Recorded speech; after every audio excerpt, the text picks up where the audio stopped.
This was a nice, let's say, surprise. I received the José Carreras Award.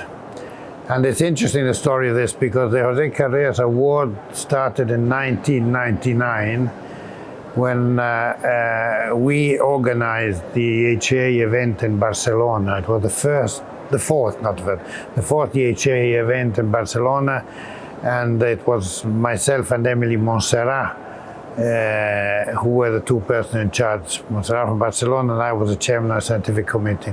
And exactly on that meeting, the first José Carreras Award was given, and José Carreras gave a concert, in fact, for the EHA attendees. So we met him, so it was a very nice event. So I got it this year, and in past years, as president of EHA, I gave the award to other people, so this time it's the other way around.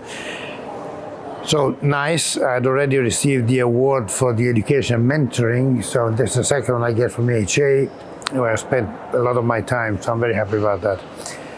Now, what did I cover? There's a lecture that goes with the award, and I covered largely the story of Philadelphia positive ALL.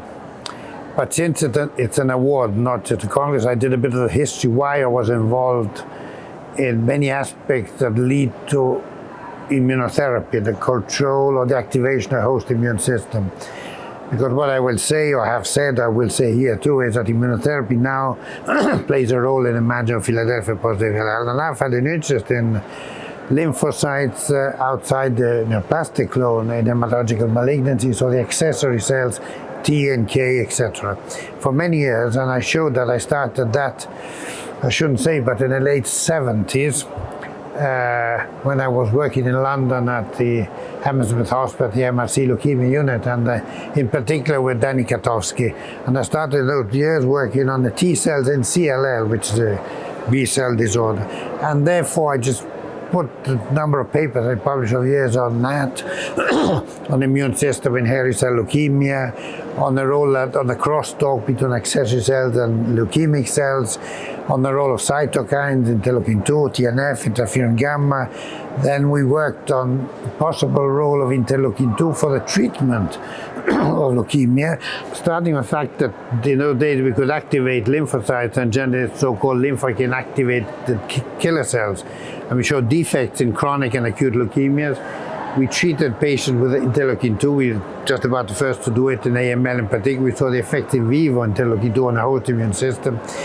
Then, particularly through work that Rita Guarini, who's my wife, but that's incidental, did in New York when he had a sabbatical at Memorial, in transducing cytokine genes in the tumor cells to activate the immune system to recognize the cells.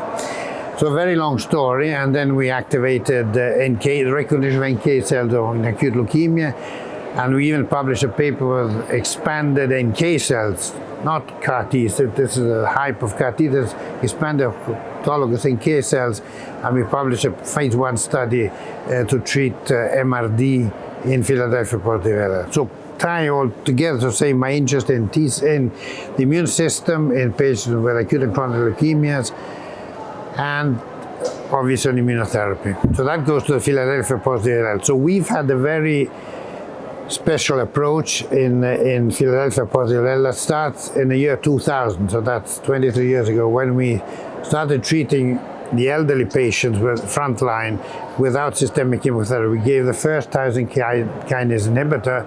This mutated from the CML story, where tyrosine kinase have changed the natural history of CML, but since Philadelphia positive ALL carried the same genetic abnormality, we thought of taking the TKIs and using them in the Philadelphia. So the first study we did and was published in Blood was in elderly patients, and the results were very rewarding. Patients went into remission and no toxicity.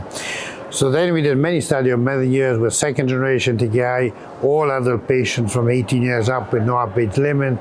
Then we did Ponati, we did a ratio of antibodies, of inhibitors. The bottom line was that in all these studies, we could show that we could omit systemic chemo induction, and we could get 94 to 100% hematologic remissions and virtually no death in induction. So this has been a big change. Other groups have decreased the toxicity, intensity of chemotherapy to give less intensive chemo. We feel that we don't even need chemo. So the last story is that we did a study which was published in the New England Journal of Medicine in October 2020. It was a report showing that you can treat all adult patients, frontline, no upper age limit again, with the TKI, which was dasatinib and steroids, followed in consolidation, induction consolidation, with the bispecific monoclonal antibody Blinatumomab.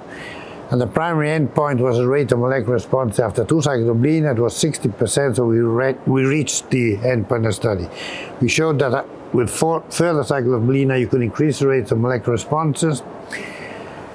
And we showed activation of host immune system with this, so there's an immune modulation which may play a role in controlling the disease. And in a lecture the other day, I reported data on a long-term follow-up of this study, which is submitted. I haven't had a reply yet, so it's a bit confidential, but anyhow. Because we have data at 53 months, so that's about 4.5 years from beginning of studies at long-term follow-up, and generally I can say that disease-free and overall survival of between 75 and 80% at more than 4 years. And importantly, I can add that half of those patients never received chemotherapy and were not transplanted. So, chemo-free, transplant-free for many patients. And this was particularly for those who obtained a molecular response. So again, it's guided by the laboratory, and we can decide how to modulate. Patients who were MMRD positive, many were transplanted and did very well. So that again is a strong indication. So that's where we stand. I think it's a very important story. And I mentioned our new study which is ongoing. It's a GIMEMA study, corporate study group in Italy, and it's our first ever randomized study between experimental arm, which is Ponati followed by Blina, conventional arm, which is a TKI with chemotherapy. It had to be. And TKI is imatinib, but that's the only drug, the only TKI approved worldwide frontline. The study is well down the road. We already recruited 106 patients. And in that study, not finished, transplant will only be given to patients who either are MRD positive or have additional genetic abnormalities at diagnosis, the so-called Icarus Plus landscape. Those patients do less well, and those patients are transplanted. If they're not like that, they will not be transplanted, even if they have a sibling donor and even if they're 19-year-old. They'll be monitored by MRD. So that will show, hopefully and unequivocally, that you can spare systemic chemo and transplant to a high proportion of Philadelphia positive patients. So I'll finish by saying, for me, who I'm not a kid anymore, it's a beautiful story, because that was the worst hematological malignancy by far, and I tell the younger generation, possibly the worst cancer you could get in the old days. Now we are talking about giving only targeted treatment and immunotherapy for a large proportion of patients. So for the younger, it's a great story.